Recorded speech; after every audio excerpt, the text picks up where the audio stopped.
like to invite up Joel Nagel to the stage now for the fireside chat. And while he's walking up, I'll read his bio here and then take a seat with him. Joel Nagel is an international tax and corporate lawyer, heads up a family office with global interests in legal, banking, insurance, real estate development, hospitality, and timber. He started his law firm in 1992 and currently represents high net worth and ultra high net worth clients with international asset protection and estate planning, corporate and legal structures, including complex international trusts and foundations. When I had the slide up about quiet wealth on the morning of the first day, Joel is a good example of that because when you read his bio, it sounds like he's an experienced attorney. In reality, he owns a pro football team, essentially now part of a pro football league, thousands of acres of real estate. He's building a Marriott in Belize, already has another hotel in Belize, and has the largest Bitcoin-backed Marriott or real estate project globally that's been backed by Bitcoin. He's been a diplomat, which only 40,000 have existed out of billions of people that have been alive on planet Earth. And his bio could be much more bold if somebody else was writing it. So let's welcome Joel up to the stage. Thank you. All right, so what else did I leave out of one of those two versions of your bio that you want to add? Well, it was a great bio. I don't know who wrote it. I don't think I actually wrote that, but it sounded good. Thank you for the kind introduction. It's an honor to be up here with you on the stage. Sure, great. So can you give us an example of how you help families with international estate planning and investments? Sure. Well, I always tell people, if you want to use a sports analogy, that, we're the defense, right? Most of the people in the room here are telling you how to make great investments, how to make money. We're the opposite side of the coin. We're the defense. We're telling you how to keep what you already have.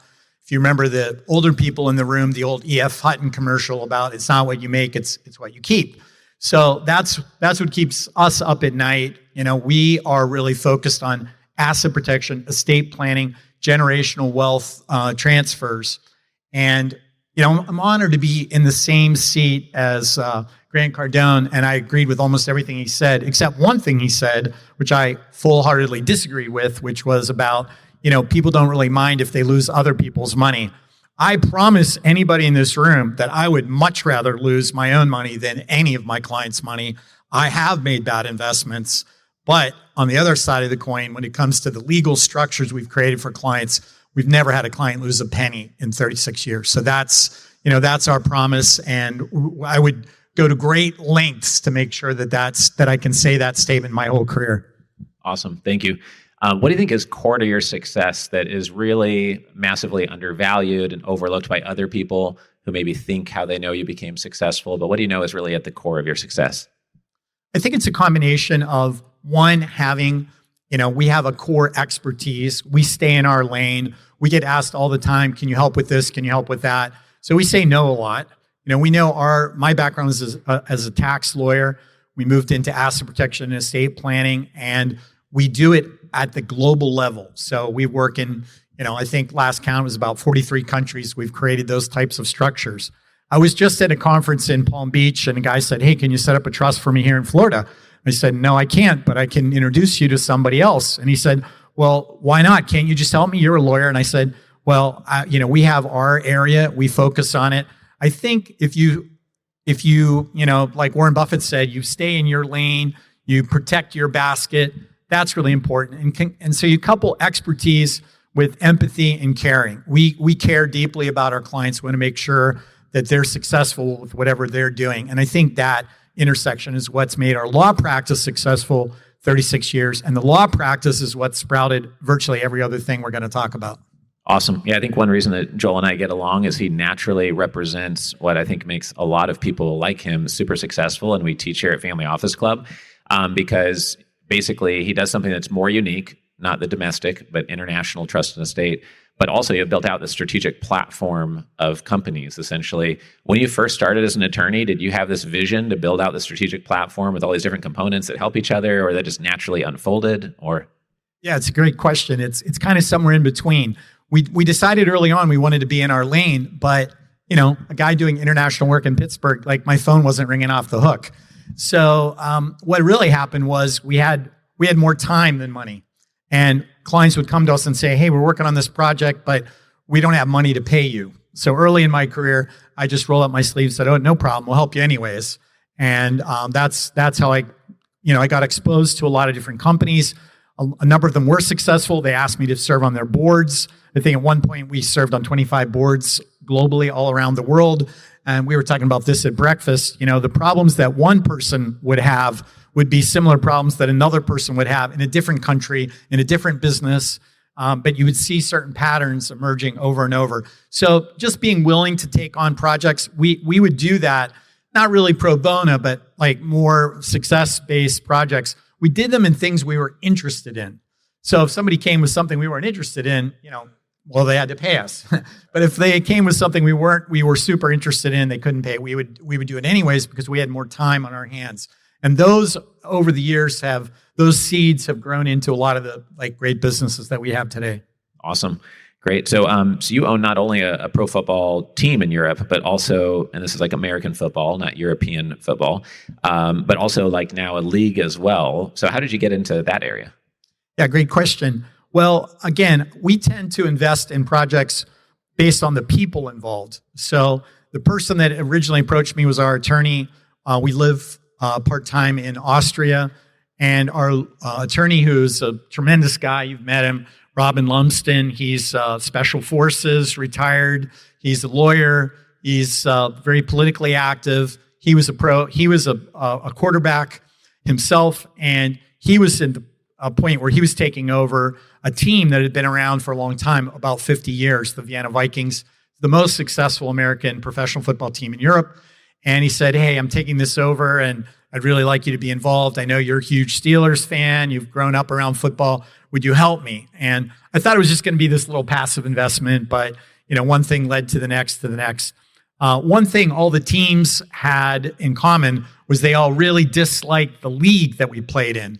The league was owned by a different investor group, one person specifically, and the deals were all very, very one-sided. So I would show up at these team meetings, and the whole meeting was nothing but, excuse the French, but just a bitch session about how much they hated the league owner. And after sitting through a couple meetings like that, I'm like, well, why don't you guys do something different? And it turned out that December 31 this year, those franchise agreements were expiring.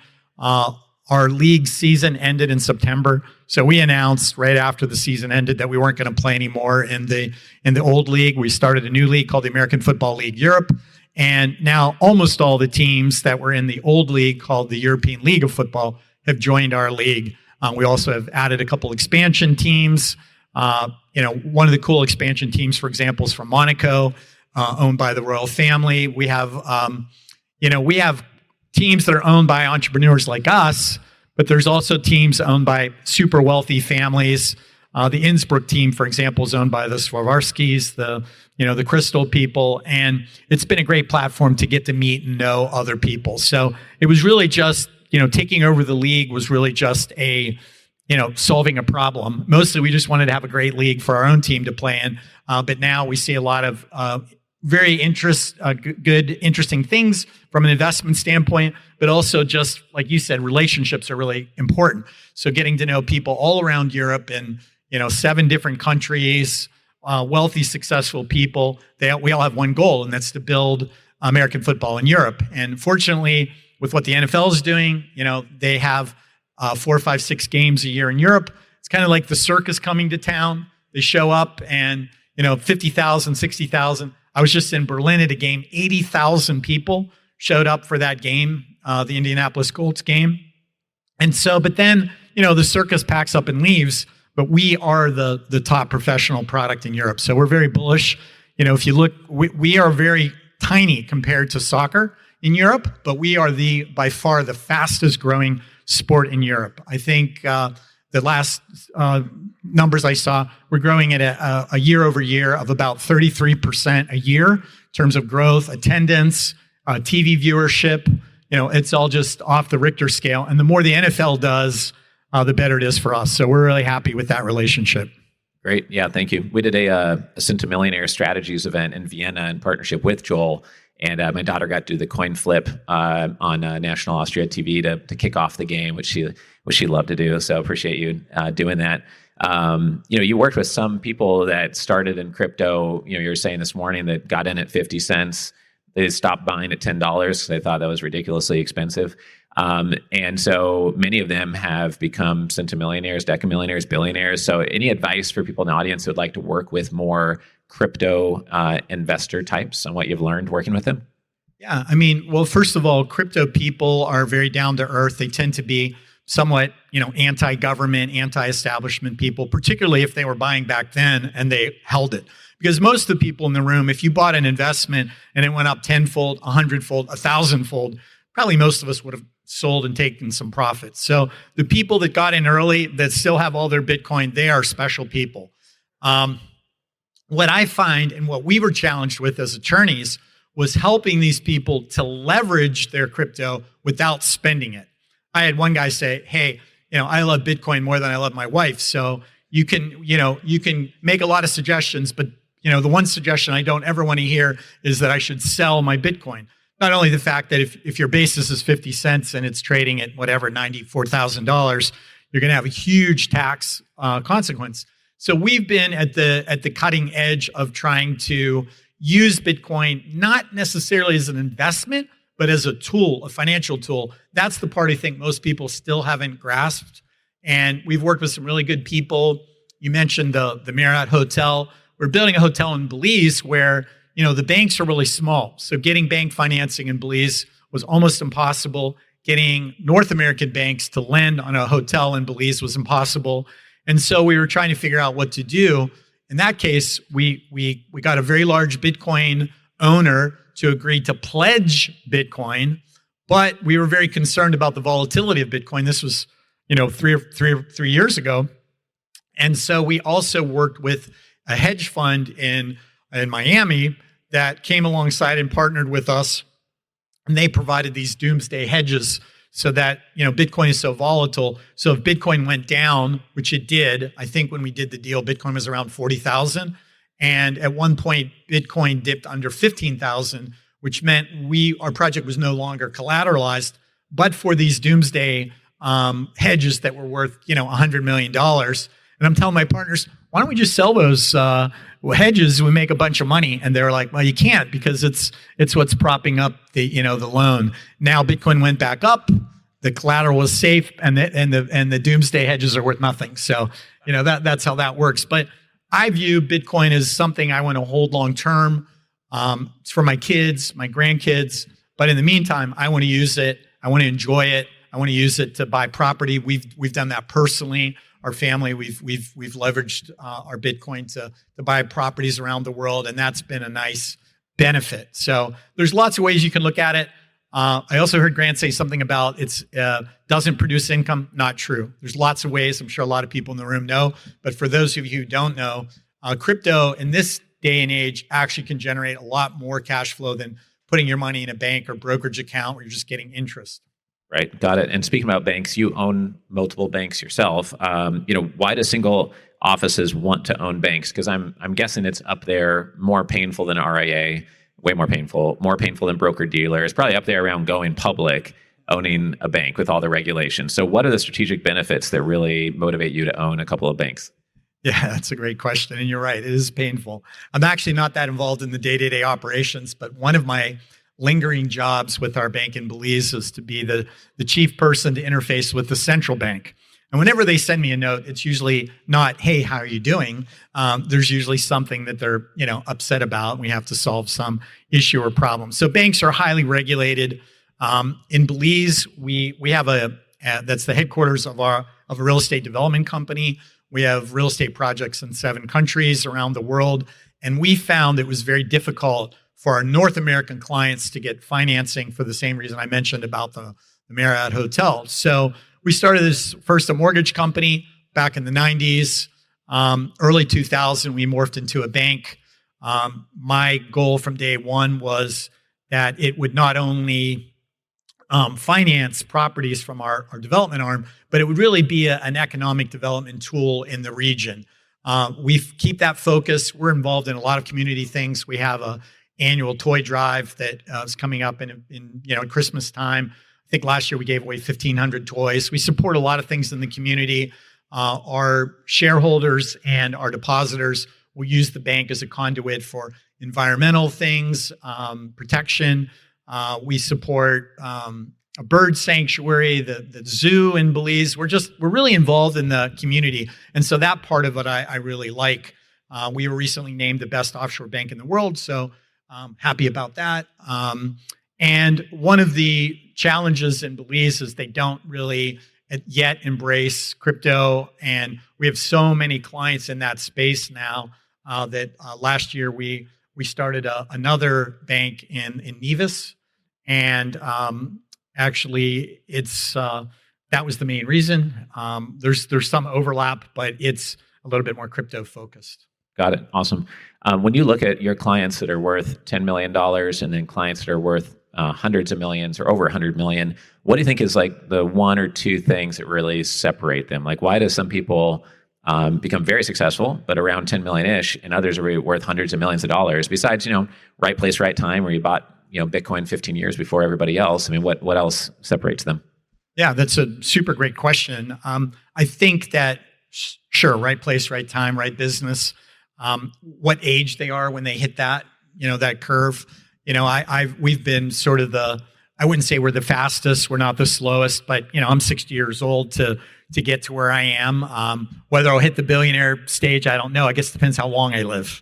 If I live long enough, I'll probably get there. But I think the other thing is the mentality. Somebody once described it to me as their success thermometer, and that is where are they happy with their success? I think a lot of people, they build a business, they sell it, they get a 10, 15, $20 million exit, and they're happy to come here to Florida and, have a nice home, sit on the beach, watch the sun set over cocktails. Other people, that's just motivating them for the next step and the next step and the next step. I don't think I have I don't think I have a ceiling on my success thermometer. I can't imagine ever being retired. And I love business. I love serving people. I think at the end of the day, one of my mentors told me early on, if you help enough people get what they want, you'll get what you want. And that's really the way we operate. We're helping everyday clients achieve their goals and objectives. And in the process, it serves our interests as well. Got it. Makes sense. So you own thousands of acres of real estate. What are the top three things you've learned about investing in land for those in the room that want to start acquiring more land? Yeah, we started investing in real estate in Central America in the 90s. And quite frankly, we couldn't afford to play the game we were playing in Central America in, say, Florida or California or places like that. In fact, the largest piece of property we ever bought was in the year 2000. It was almost 4 miles of oceanfront property, pristine oceanfront in Nicaragua.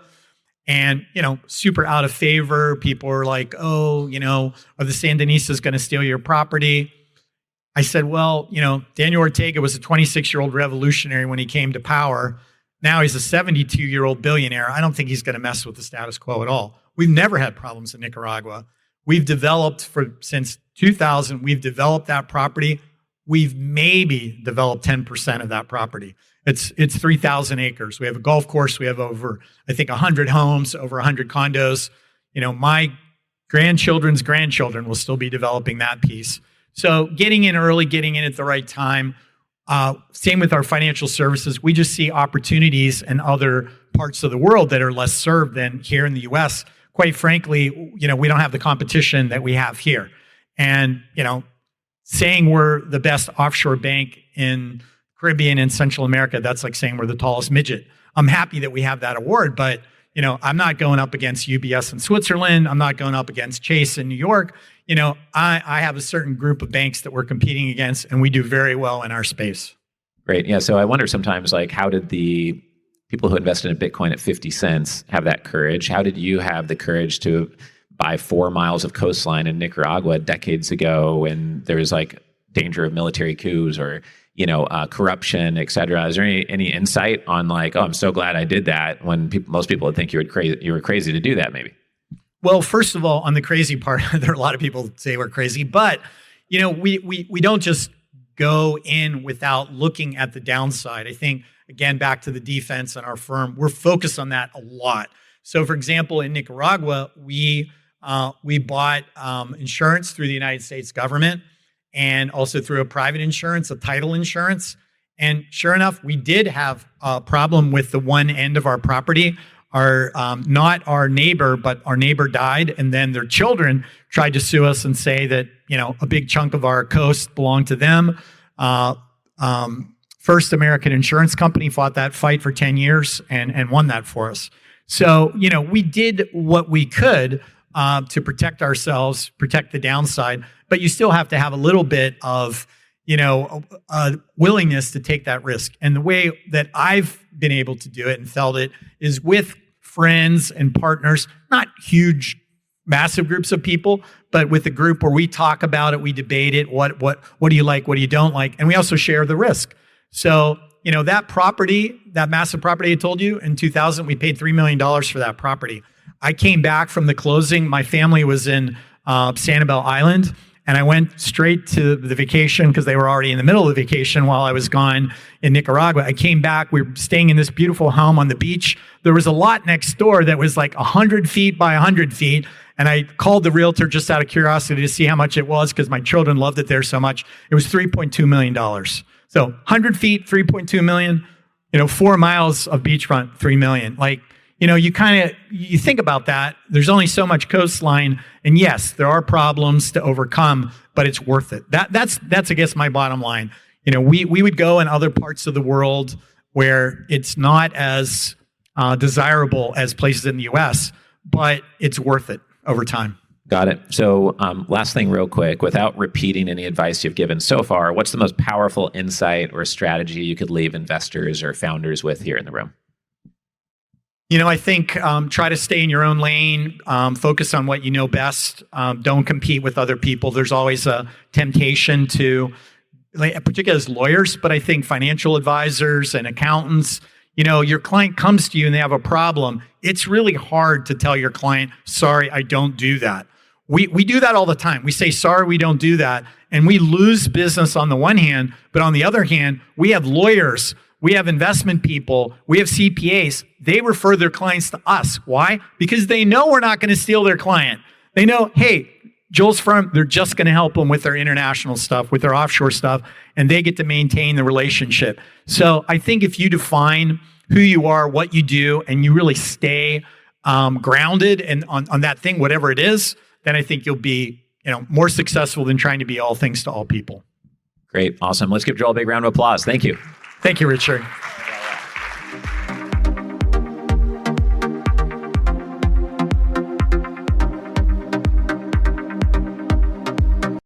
If you are a founder, raising capital, developing real estate, or you're an investor, would love for you to get involved in the Family Office Club. I've run this community for 18 years now. We've hosted 300 live events. We have 17 million social media group members and followers. We have the #1 YouTube channel on family offices. We have the #1 most popular podcast on family offices. You can learn more about us and our membership options at familyoffices.com. We have 30 in-person events planned in 2026 and another dozen events this year. Please go to familyoffices.com to learn more.